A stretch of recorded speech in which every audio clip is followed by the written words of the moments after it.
ایک ایک بیڈ پہ دو دو مریض پڑے ہوئے ہیں تو ہمارا کیا بنے گا. لیکن ایک بات کا میرا اس بات پہ ایمان ہے کہ جب غریب آدمی کے دل سے دعا جو نکلتی ہے وہ بڑا اثر رکھتی ہے. یہ جو میں بھی اپنی زندگی میں کوئی اگر اچھا کام کیا ہے تو جب بھی مجھے مشکلات آتی ہیں اور ان مشکلات سے میں باہر نکلتا ہوں تو مجھے اس پہ اور یقین ہو جاتا ہے کہ یہ غریب لوگوں کی دعائیں ہیں جو مجھے زندگی میں جنہوں نے کامیاب کیا ہے. اس لیے کہ جب آپ لوگوں کی خدمت کرتے ہیں، لوگوں کے دل سے دعا نکلتی ہے تو وہ بہت اثر رکھتی ہے. اور میں سمجھتا ہوں کہ کووڈ-19 کے دوران ایک ہماری حکومت نے بھی بہت احسن اقدام اٹھایا کہ انہوں نے کہا کہ جو لوگ کے جاب نہیں ہیں، ان امپلائمنٹ ہیں، چولہے بند ہو گئے ہیں، تو تقریباً 170 ارب روپیہ 12,000 فی خاندان بلا تمیز کہ اس کا تعلق کس پولیٹیکل پارٹی سے ہے، اس کا تعلق کس صوبے سے ہے، اس کا تعلق کس مذہب سے ہے، لوگوں کو بلا تفریق بلا امتیاز لوگوں کو 12,000 فی خاندان دیے گئے تاکہ ان مشکل حالات میں وہ اپنا گزارا کر سکیں. اس کے بعد ہمارے جو NGOs تھے، ہمارے جو مخیر حضرات تھے، جس طریقے سے وہ سامنے آئے ہیں، جس طریقے سے انہوں نے ایک طرف ان کی بزنسز بند تھیں، ان کے پاس آمدنی نہیں تھی، لیکن پھر بھی اگر ان کی سیونگ تھی تو ان سیونگ میں سے پیسے نکال کے انہوں نے لوگوں کو راشن پہنچایا. اور مجھے یہ بات کہتے ہوئے بڑا فخر ہوتا ہے، اپنی بزنس کمیونٹی پہ بڑا فخر ہوتا ہے. ہماری بہن یہاں پر بیٹھی ہیں جو ہمیشہ لیڈیز کو ٹریننگ جو ہیں دیتی ہیں. تو میں حیران تھا کہ ان لوگوں نے اتنی سیکریفائس کی، اتنی ڈونیشن دی کہ ہمارے گورنر ہاؤس کی وساطت سے 12 ارب روپے سے زیادہ کی چارٹی ہوئی ہے اور 20 لاکھ سے زیادہ خاندانوں کو ان کے گھروں میں راشن پہنچایا گیا. اور اس کے بعد جب کراچی کے حالات خراب ہوئے ہیں، کیونکہ کراچی بھی ہمارے بھائی ہیں، سندھ میں بھی ہمارے بھائی ہیں، بلوچستان میں بھی ہمارے بھائی ہیں، ہمارے KPK میں بھی، مرج ڈسٹرکٹ میں، جہاں جہاں بھی پاکستانی ہے ہم ان سے اتنا ہی پیار کرتے ہیں جتنا پنجاب کے لوگوں کو پیار کرتے ہیں. تو جب وہاں پر بارشیں ہوئیں، فلڈ آیا، تو میں نے یہاں صرف چند دوستوں کو یہاں پر اکٹھا کیا اور انہوں نے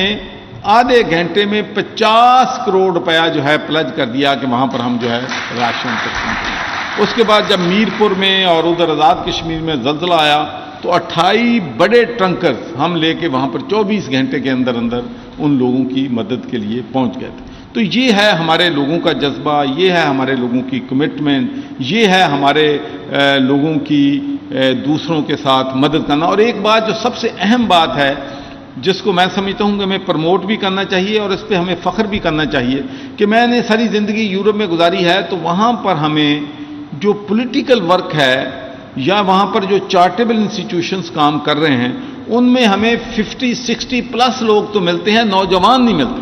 پارٹیاں ساری جہاں بھی میں یورپ میں جاتا ہوں وہ کہتے ہیں کہ ہمیں نہیں سمجھ آتی کہ کس طریقے سے ہم اپنے یوتھ کو، ہماری جو ینگر جنریشن ہے ان کو ان فلاحی کاموں میں، ان کو ہماری پولیٹیکل میں کس طریقے سے انگیج کریں.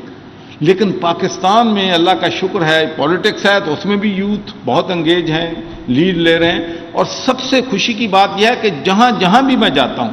جس چارٹیبل آرگنائزیشن پہ جس فنکشن میں جاتا ہوں تو ہر فنکشن کو، ہر چارٹیبل ورک کو، ہر ایونٹ کو ہمارے نوجوان جو ہیں، اور خواجہ صاحب بھی نوجوانوں میں آتے ہیں، ویسے ان کو بھی ہمیں نوجوانوں میں ہی شامل کرنا ہے، تو یہ سب سے آگے جو ہیں وہ ہوتے ہیں. تو یہ ہمارے یوتھ کی بھی میں سمجھتا ہوں کہ ایک بہت بڑی اس میں کنٹریبیوشن ہے. ہماری یونیورسٹیز نے بہت اہم رول ادا کیا ہے. مجھے اچھی طرح یاد ہے کہ جب کووڈ-19 کا قصہ ہوا تو ہسپتال اوور برڈن ہو گئے. ہمارا خیال تھا کہ ہسپتالوں میں کس طریقے سے معاملات جو ہیں ہم ان کو ڈیل کریں گے. تو میں نے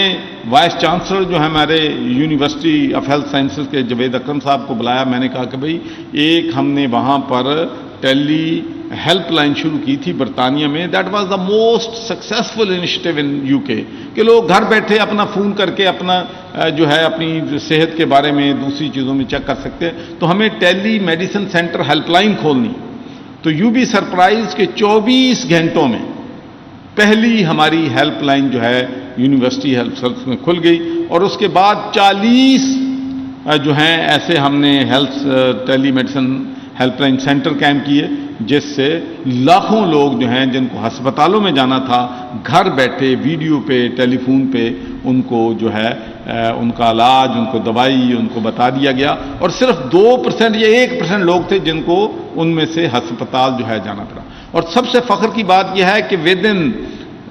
7 days اور 10 days 10,000 ڈاکٹرز کنسلٹنٹس رجسٹر ہو گئے، جنہوں نے کہا کہ ہم والنٹری اس میں کام کریں گے۔ وہ اپنی کار پہ آتے تھے، اپنے پیٹرول سے آتے تھے، اور کوئی اپنا کوئی فائنینشیل ریوارڈ نہیں لیتے تھے۔ تو میں سمجھتا ہوں کہ we should be proud of our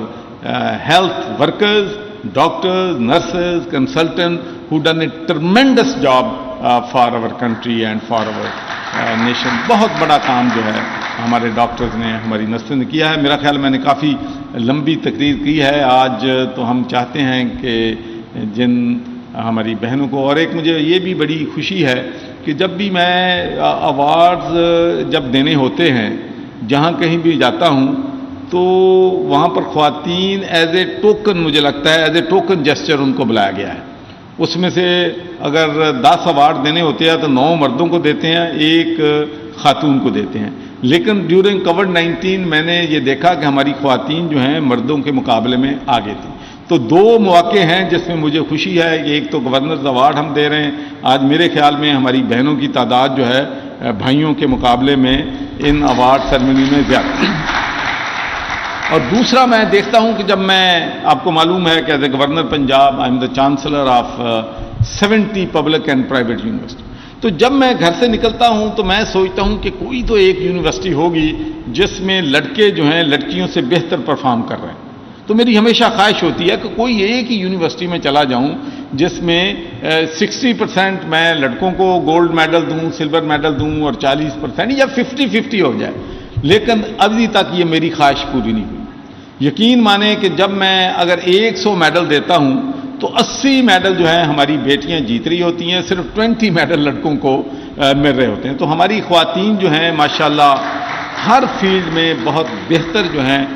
perform کر رہی ہیں۔ اور میں بھی اپنی گھر سے بات کرنا چاہتا ہوں، یہ جو ہم مرد حضرات ہیں، ہمارے ذہن میں یہ بات بھری ہوئی ہے کہ جو ہم کر سکتے ہیں شاید وہ خواتین نہیں کر سکتی۔ یہ ہماری سائیکی میں ہے یا کلچر میں ہے، بلکہ میں آپ کو کلچر اس لیے نہیں کہتا کہ برطانیہ کے لوگ بھی ایسے سوچتے ہیں۔ میں تو مردوں کو وہاں بھی ملتا تھا، ان سے بھی پالیٹکس کیا، وہ سمجھتے ہیں کہ ہم جو کر سکتے ہیں خواتین اس لحاظ سے نہیں جو ہے وہ کام کر سکتے۔ لیکن وقت ثابت کرتا ہے کہ جب آپ ان کو امپاور کریں، ان کو آپ اپرچونٹی دیں تو پھر کیا ہوتا ہے۔ تو میں اپنی مثال دیتا ہوں کہ 2016-17 میں چونکہ پی ٹی آئی میں آ گیا، وہاں پر مصروفیت بہت زیادہ تھی، اور آپ کو معلوم ہے کہ ہمارے لیڈر خان صاحب نے ہمیں وہ جلسوں، جلوسوں، دھرنوں کے ہم ماسٹر ہیں، تو انہوں نے ہمیں سڑکوں پہ رکھا تو ٹائم ہی نہیں ملتا تھا کہ ہم جو ہے اپنی چارٹی کے لیے بھی کوئی کام کر سکیں۔ تو ان حالات میں جو ہمارے فلٹریشن پلانٹ تھے 100 کے قریب، ان میں سے آدھے سپرویژن نہ ہونے کی وجہ سے بند ہو گئے، ہسپتال کے معاملات بھی نیچے جا رہے تھے۔ تو میں نے میڈم سے کہا کہ بھئی، میں نے کہا چلو رسک لے لیے، ڈردے لے آئے تو سچی بات کہ چلو ان کے حوالے کر دئیے، اللہ خیر کرے گا۔ ہوں ادھر بھی تو حالات ٹھیک نہیں ہے گے، لیکن مجھے یہ کہتے ہوئے بڑا فخر ہے کہ مسز پروین سرور نے مجھ سے کئی گنا بہتر تمام اداروں کو یہ جو ہیں وہاں پر چلا رہی ہیں۔ انہوں نے hepatitis free Punjab campaign launch کی، اس میں ماشاءاللہ جو ہے وہ تقریباً 1 لاکھ سے زیادہ لوگوں کی اسکریننگ، ان کا اپنا ٹیسٹ سارا کیا ہے۔ پھر ہم نے وہ اسکاؤٹس کو لائیو کرنا تھا، گرلز گائیڈ کو لائیو کرنا تھا، تو میرے پاس اسکاؤٹس کے لوگ آئے ہوئے تھے، تو میں نے کہا کہ بھئی وہ جو اسکاؤٹس اور گرلز کا مقابلہ ہے اس میں بھی آپ نے مجھے ہرا دیا ہے گھر میں، تو وہ آپ ذرا اس کو ایکٹیو کریں، جتنا میڈم کر رہی ہیں گرلز گائیڈ میں انیشیٹو لے رہی ہیں، ہم بھی ذرا لڑکوں کے بھی ذرا زیادہ انیشیٹو لے لیں۔ پھر اس کے بعد ہنر گاہ، اور اس میں 20,000 بچیوں کو ٹرین کرنا۔ تو یہ ایک پیشن کی بات ہوتی ہے، جب آدمی